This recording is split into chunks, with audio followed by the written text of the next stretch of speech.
A very good evening and welcome to this week's first edition of Primetime News. I'm Salima Shimwe-Feleni. In the lead tonight, a 39-year-old woman accused of killing her 16-year-old nephew before burying his body at Okakwa village in the Ohangwena region in 2018 made her first appearance in the Ohangwena Magistrate Court today. Hilde Kalola appeared before Magistrate Auguste Simon, who postponed the case to 19 May this year for further police investigations. Kalola was arrested on Friday and faces charges of murder read with the Domestic Violence Act and defeating the administration of justice. Human remains were discovered in Windhoek's Ochomwisi residential area on Saturday, the Namibian Police Force weekend crime report indicates.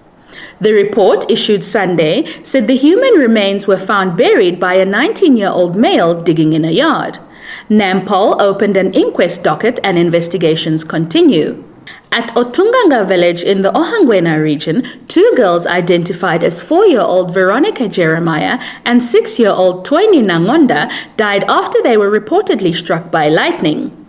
The next of kin were informed and police investigations continue. The Namibian Police Force Nampol in the Ohangwena region recorded 755 gender-based violence cases between January 2020 and February 2021. Commander of Ohangwena Nampol Commissioner Elizabeth Sibolile said this while speaking during a belated commemoration of International Women's Day at Enana on Saturday. The Namibia University of Science and Technology officially opened its 2021 academic year under the theme Envisioning Higher Education in a Post-COVID Era today.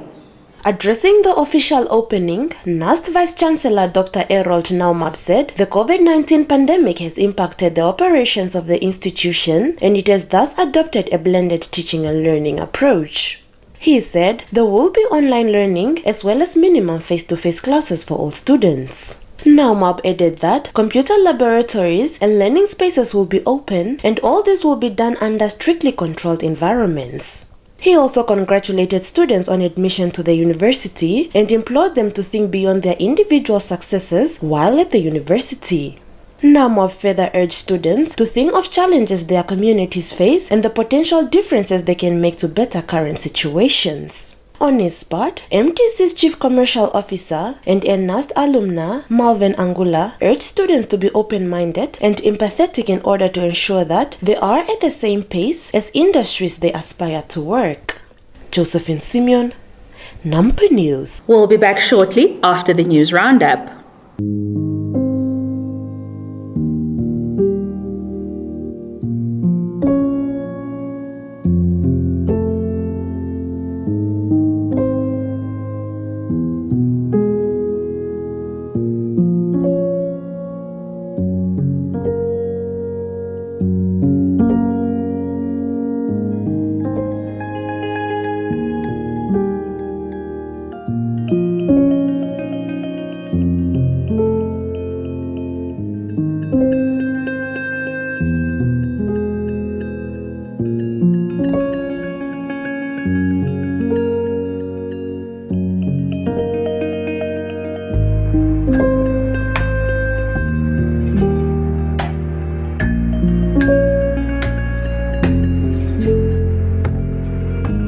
President Dr. Hage Geingob on Friday visited the Osona Village housing project nearly 5 years after he laid the first brick to officially mark the commencement of the project at Osona Village.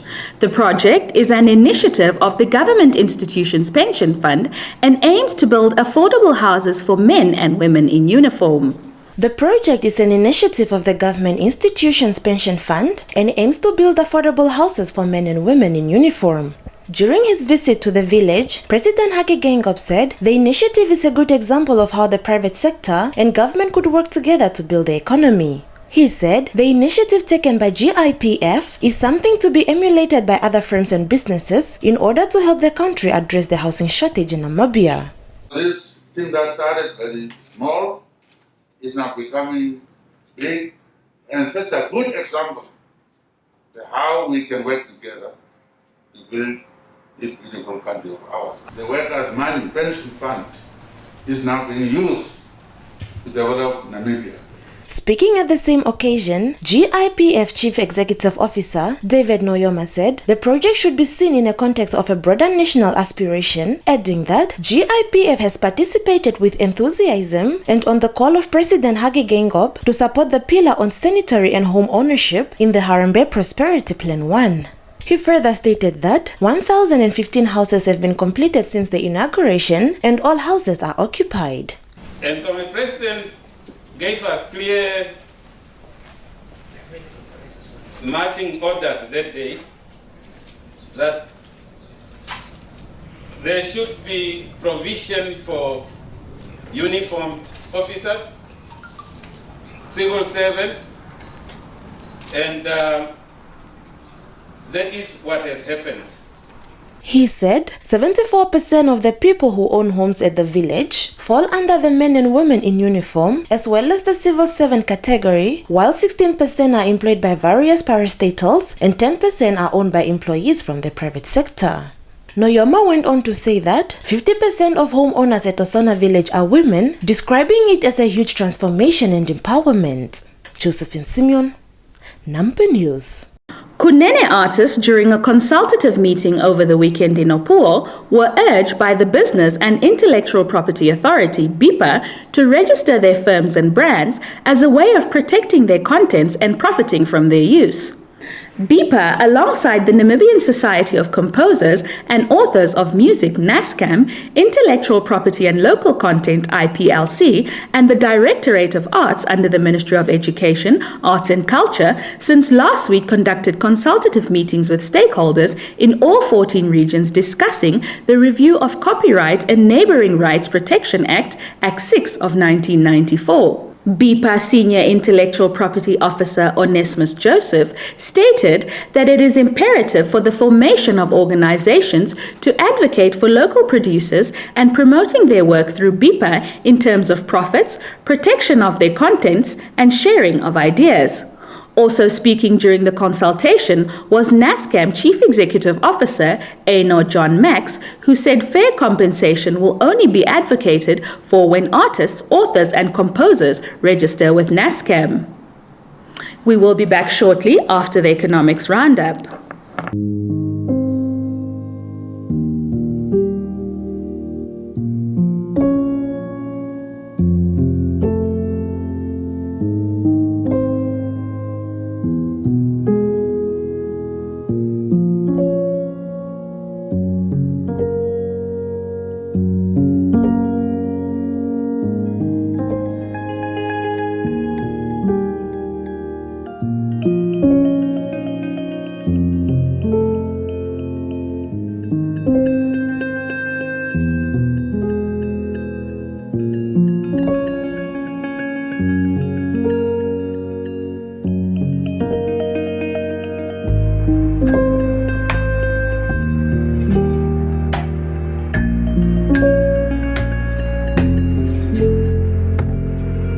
That's all the news we had for you tonight. Kindly stand by for your sports news with Shelva Wells. It's over to you, Shelva. A good evening to you all and welcome to this week's first edition of Sport Planet. I'm Shelva Wells. We commence with the South African Premiership. Peter Shalulile was hailed by Mamelodi Sundowns coach Manqoba Nciti after the Namibian created the equalizer and scored the winner in a 2-1 South African Premiership victory away at Stellenbosch FC. Nigerian Stanley Dingba gave the mid-table home team a half-time lead only for Shalulile to set up Uruguayan Gaston Chirino to level 6 minutes into the second half. With the match seemingly destined to be drawn, Shalulile nodded a cross into the corner of the net in the 5th and final minute of stoppage time, securing maximum points from the only league fixture of the weekend lifted leaders Sundowns to 39, 4 more than Golden Arrows and Orlando Pirates, both of whom have played more matches than the table toppers. Shalulile has scored 14 goals, 8 in the Premiership, 3 in the FA Cup and 3 in the CAF Champions League since joining the Pretoria outfit at the start of the season from Highlands Park. On to more soccer news. Paris Saint-Germain players Angel Di Maria and Marquinhos were robbed during their club's Sunday home game against Nantes. French sports daily L'Equipe said, adding members of their families were held hostage during the events. In a statement obtained from PSG by Reuters, Brazilian defender and club captain Marquinhos said his parents' home had been robbed during the Nantes game while his family was on the premises. But nobody was hurt and everybody is well. French authorities have launched an inquiry, the statement said. Di Maria, who just extended his contract with PSG by 1 season until 2022, has already been a victim of an attempted burglary in 2015 during his spell with Manchester United. L'Equipe said the burglars managed to steal a safe from Di Maria's home containing jewels and watches worth at least 500,000 euros, which is about 9 million Namibian dollars. PSG ended up losing 2-1 to Nantes, their fourth at-home defeat of the season, missing an opportunity to move top of the League One standings. Tokyo Olympics organizers earlier today said the torch relay would begin on March 25 from the J Village Training Center in Fukushima as planned, setting into motion the build-up towards the opening of the Games 4 months later. The grand start ceremony and first section of the relay on day 1 will not be open to the public as organizers reduce the number of participants and simplify the program to prevent the spread of the coronavirus, organizers said in a statement. We will be back shortly after the sports roundup.